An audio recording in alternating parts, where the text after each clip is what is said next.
tea, coffee, lime juice, lime soda.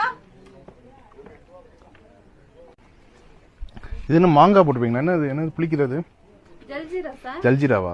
மசாலாவா? Masala. Okay okay. புதினா, துளசி, mint அதெல்லாம் அரைச்சு பவுடர் பண்ணி வச்சிருக்கோம் சார். ஓகே. நீங்க சாப்பிட்டது ஜீரணம் ஆயிரும். அப்படியா? ஓகே. சோடாவோட சேர்ந்து போறப்ப சீக்கிரம் ஏப்ப வந்துரும், ஜீரணம் ஆயிரும்.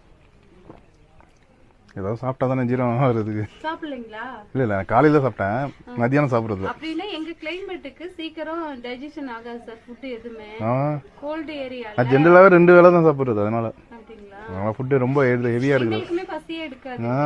கரெக்ட். அது கீழ பிளைன்ஸ்னாக்க நல்லா வேர்க்கும், ஹாட் தண்ணி நல்லா எடுக்கலாம். தண்ணி நல்லா எடுப்பேன், இது மட்டும் எடுக்க மாட்டேன். ஃபுட்டு மட்டும் ரொம்ப ஹெவியா எடுக்கிறது. சாதம் அதிகமா எடுக்கிறது, கொஞ்சம் கொஞ்சம் சாப்பிட்டு இருந்துட்டு. இல்லைன்னா உடம்பு இவ்வளவு புதுசாயிருதா, நடக்க முடியாம போயிருது. அந்த பிரச்சனை. ரொம்ப டயர்ட் எடுக்க கூடாது. இல்ல அதுக்கு அப்பப்ப சாப்பிடுறது, சிக்கன் கொஞ்சம் ஹெவியாவே சாப்பிடுறது. வாட்ஸ்அப் பார்த்து ஒரு குழந்தை கேரளால நியூஸ்ல ஆமா ஆமா இது பண்ணி அதானே டயட் இருக்குன்னு. அப்படிலாம் இருக்கக்கூடாது, நம்ம ரொம்ப கண்ட்ரோல் பண்ணி இருக்கக்கூடாது. என்ன பண்ணும், அதிகமா எதாவது சாப்பிடுவோம் இல்லையா, அதை கம்மி பண்ணும். அவ்வளவுதான். நம்ம கண்ணை மூடிட்டு இந்த சாப்பிடுற இடத்துல 3 2 அப்படிதான் சாப்பிடணும். இப்ப என்னன்னா நான் எனக்குலாம் அப்படின்னா ஒரு காலையில சாப்பிட்டுட்டு மத்தியானத்துக்குள்ள ஏதாவது டக்கு டக்குன்னு எடுத்து சாப்பிட்டுருவேன். வாழைப்பழம் அது இது ஏதாவது சாப்பிட்டு டக்குன்னு அப்படி போயிடும். இப்போ வந்து அதெல்லாம் கண்ட்ரோல். மத்தியானம் பசிக்கிற வரைக்கும் சாப்பிடக்கூடாதுன்னு முடிவு பண்ணிருக்கேன். ஆட்டோமேட்டிக்கா பசிக்க ஆரம்பிச்சிடும், பசி வந்துடும், அப்போ போய் சாப்பிட்டுக்கணும். அந்த மாதிரி பண்ணிட்டோம்னா இப்போ கரெக்டா இருக்கு. இல்லைன்னா என்னன்னா நம்மளை மீறி உடம்பு போயிருது. அதை மீறி அதுக்கப்புறம் நம்ம கை வலி கால் வலி, நடக்க முடியல.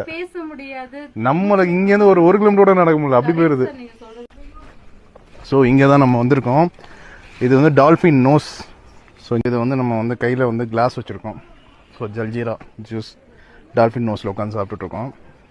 ஸோ மனித உணர்ந்துக்குள்ள இது மனித காதல் அல்ல, அதையும் தாண்டி புனிதமானது. இந்த இயற்கையோடு சேர்ந்து நம்மளும் என்ஜாய் பண்ணிட்டு பார்த்துட்ருக்கேன். இப்படி ஒரு எக்ஸ்பீரியன்ஸ் வந்து கிடைக்கணும் அப்படின்னா நீங்கள் வந்து குன்னூர் வரணும். Press please.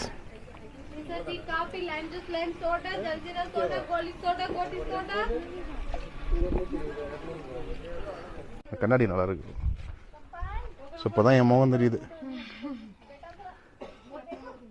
ஸோ நம்ம வந்து குன்னூர் டால்ஃபின் நோஸ் அங்கேருந்து இப்போ வந்து கிளம்புறோம். Okay bye.